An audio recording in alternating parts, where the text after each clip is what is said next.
Bien-aimés de Dieu, nous célébrons aujourd'hui le 24e dimanche du temps ordinaire.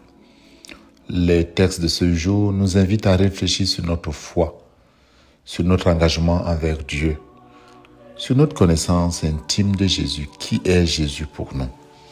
Mais tout part de la première lecture. Le prophète Isaïe nous parle d'un serviteur qui accepte la souffrance avec résilience, confiant en l'aide de Dieu. Il nous donne de comprendre que le serviteur de Dieu doit faire face à l'adversité. Mais même si les malheurs l'accablent, il compte toujours sur l'aide de Dieu. Il dit, « Le Seigneur mon Dieu vient à mon aide. C'est pourquoi je ne suis pas atteint par les outrages. Voilà le Seigneur mon Dieu, il prend ma défense. Qui donc me condamnera ?» La deuxième lecture de la lettre de Saint Jacques nous parle de la foi vivante. Et cette vie, c'est dans ses œuvres. Ainsi donc, la foi, si elle n'est pas mise en œuvre, est bel et bien morte. En revanche, on va dire, toi, tu as la foi, moi, j'ai les œuvres. Montre-moi donc ta foi sans les œuvres. Moi, c'est par mes œuvres que je te montrerai la foi. S'il est important d'accueillir Dieu, celui qui le premier nous aime, il est également important de savoir nous donner à lui dans le témoignage d'une foi concrète. Les œuvres de la foi révèlent la réalité de la foi. Saint Jacques nous avertit que la foi ne peut pas se contenter de belles paroles si elle n'agit pas. Elle est morte. Comment prétendre être disciple de Jésus sans agir en conséquence? La foi sans action est morte. Les œuvres de la foi doivent compléter les mots de la foi. Notre engagement chrétien doit se traduire par des actes de charité et de justice. C'est en cela que nous sommes collaborateurs, coopérateurs de Dieu dans l'œuvre de salut.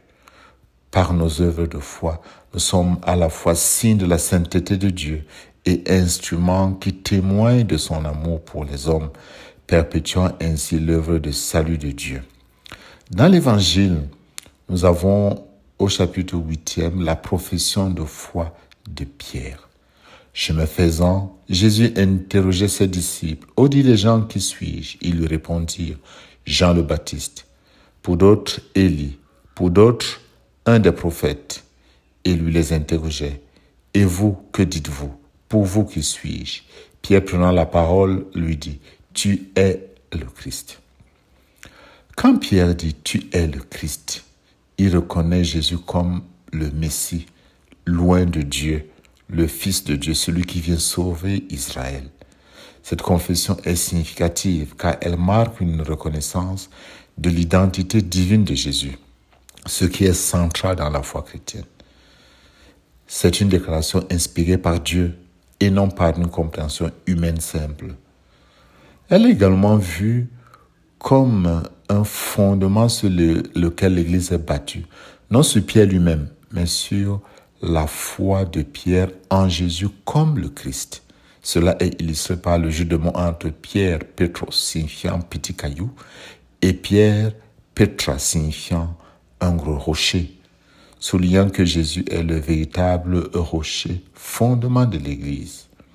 En ce jour, le Seigneur nous fait progresser dans la connaissance de son mystère. Et il continue à nous interpeller personnellement. Pour toi, qui suis-je? Nous devons de nous poser cette question tous les jours et ne pas nous contenter de la réponse du catéchisme. Ceci signifie en réalité que je me pose cette question. Quelle est la place que Jésus tient dans ma vie? Est-il celui que je m'efforce de suivre? Est-il celui qui oriente mes choix, mes décisions? Est-il celui que je mets au centre de ma vie? Nous avons entendu la réponse de Pierre, « Tu es le Messie ». Cette réponse est bonne. Mais aussi, une question se pose. Que mettons-nous derrière le mot « Messie » Pierre y mettait un sauveur du royaume d'Israël. Ce rêve était réel, mais ce n'était pas le projet du Christ.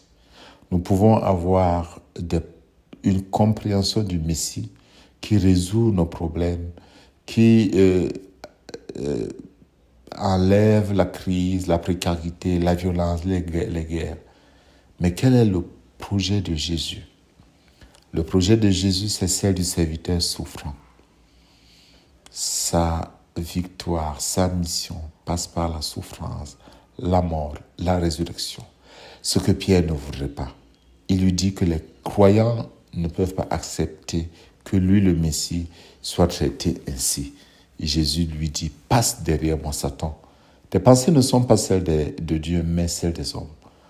Pierre confond le royaume de Dieu avec le royaume du monde. Et le faisant, il se pose en adversaire de Dieu, en Satan. Et Jésus l'a ajouté, si quelqu'un veut marcher à ma suite, qu'il renonce à lui-même, qu'il prenne sa croix et qu'il me suive. Pour nous, suivre Jésus, nous devons comprendre que le chemin de la foi sera un chemin de croix. Celui qui veut sauver sa vie devra accepter de la donner entièrement comme Jésus. Il doit tout donner et se donner sans réserve, sans cesse. Bien-aimés de Dieu, en ce dimanche, les textes de la liturgie sont pour nous un appel à une foi qui fait confiance à Dieu dans l'épreuve. Une foi de celui qui a la certitude intérieure que Dieu ne l'abandonne pas. Une foi qui s'abandonne entre les mains de Dieu. Une foi qui exprime une profonde confiance en Dieu, qui écoute et délivre. Mais également une foi qui agit. Une foi qui se laisse remettre en question. Une foi qui doit sans cesse être purifiée à la lumière de l'Évangile. Le Seigneur est là pour nous conduire dans son royaume, pour nous donner la victoire sur le mal. Il est là pour nous aider à porter la croix inhérente à toute vie. Aujourd'hui, il nous rejoint pour nous renouveler dans notre compréhension de notre relation avec lui. Il nous donne de nous rendre compte qu'il est là pour que nous puissions puiser notre force en lui. Il est là pour nous donner la force dans notre combat. Si nous nous remettons entièrement entre les mains de lui, entre ses mains, si nous nous laissons conduire par des petits-enfants. Il nous donne de dire avec le psalmiste, le Seigneur défend les petits. J'étais faible, il m'a sauvé.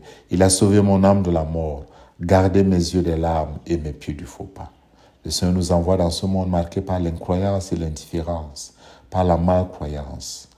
Mais il nourrit notre foi, notre relation avec lui par la prière, par la parole de Dieu et surtout par l'Eucharistie. Nous lui demandons qu'il nous garde derrière lui, qu'il nous protège, qu'il nous donne de ressentir l'effet de son amour dans notre vie quotidienne. Nous nous engageons à marcher à sa suite avec amour, dans une foi humble et confiance. Si la montée est rude par moments, je sais que tu es là, Seigneur. Merci Jésus. Et que Dieu Tout-Puissant vous bénisse, le Père, le Fils et le Saint-Esprit. Amen.